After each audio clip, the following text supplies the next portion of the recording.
Hi everybody! Welcome back to my channel. This is Mai. So this is part 2 of my hair coloring activity. And yesterday, I colored my hair using the primer of Hello Bubble. Paano magkakabigkas ko? Using the primer of Hello Bubble of Mais Onsen. So napabili ako nito kasi si Jisoo. So na rin close pa. Kasi si Jisoo yung model, and at the same time, I like the color. Medyo muted violet siya. Hindi siya yung nagsusumigaw na violet na mumukha kang Barney. So, ayoko ng ganong style. We have the pump, the bottle. It has solution inside na. Solution 1 and 2. Salon pack, which is optional. Instructions inside. The cape and the gloves. What I like about this product is ammonia-free siya. Ayoko nang masakit sa anit kasi na-try ko na rin before magpa-bleach. So yun nga, hindi ko masyadong gusto yung experience. Yeah, let's put this on and let's get started. This is the magic solution now.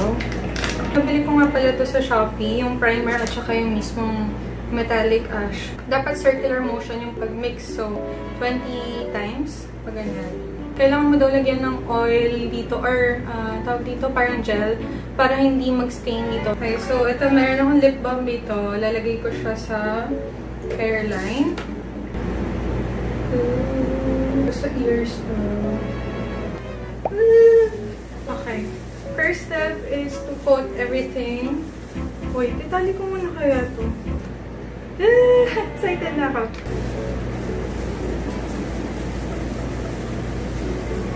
Ba't baliktad yung coat mo? Di ba sa harap yan?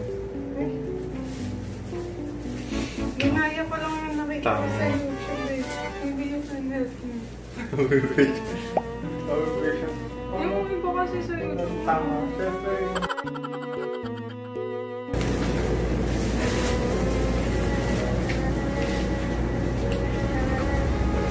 Version pala yung kubog mo. Stop mo. Bakit ka na natawa? Sobrang dami na yun. Oh, discreet. Hindi ko na lang alam kung hindi pa yan kumulay. Sulit sa akin yung mga ganito kasi ang nipis ng hair ko. Tapos, yung recommended siya for shoulder length talaga yung 1 bottle. More. Nakaka rin? Oh my God. Mag-post ka ng nakaganyan. Para ko na yan yung thumbnail. Tingin ka dito. Para hindi masyado mataba. So, 13 minutes all in all yung paglagay ko. Ito yung ano ko, parlorista ko. Pakita natin si Bill. Hello, madam.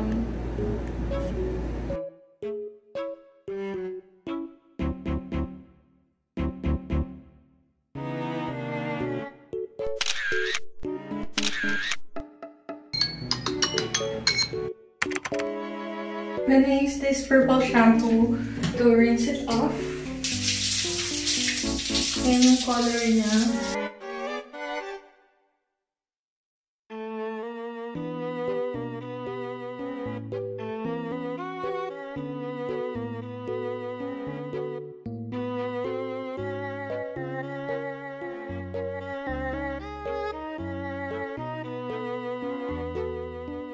So this is the result. It was at this moment that she knew she fucked up.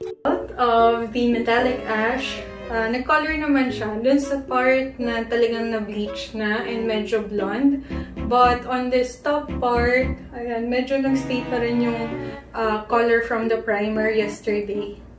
With the result, I think I'm fine, but I'm not that parang wow talaga or surprised.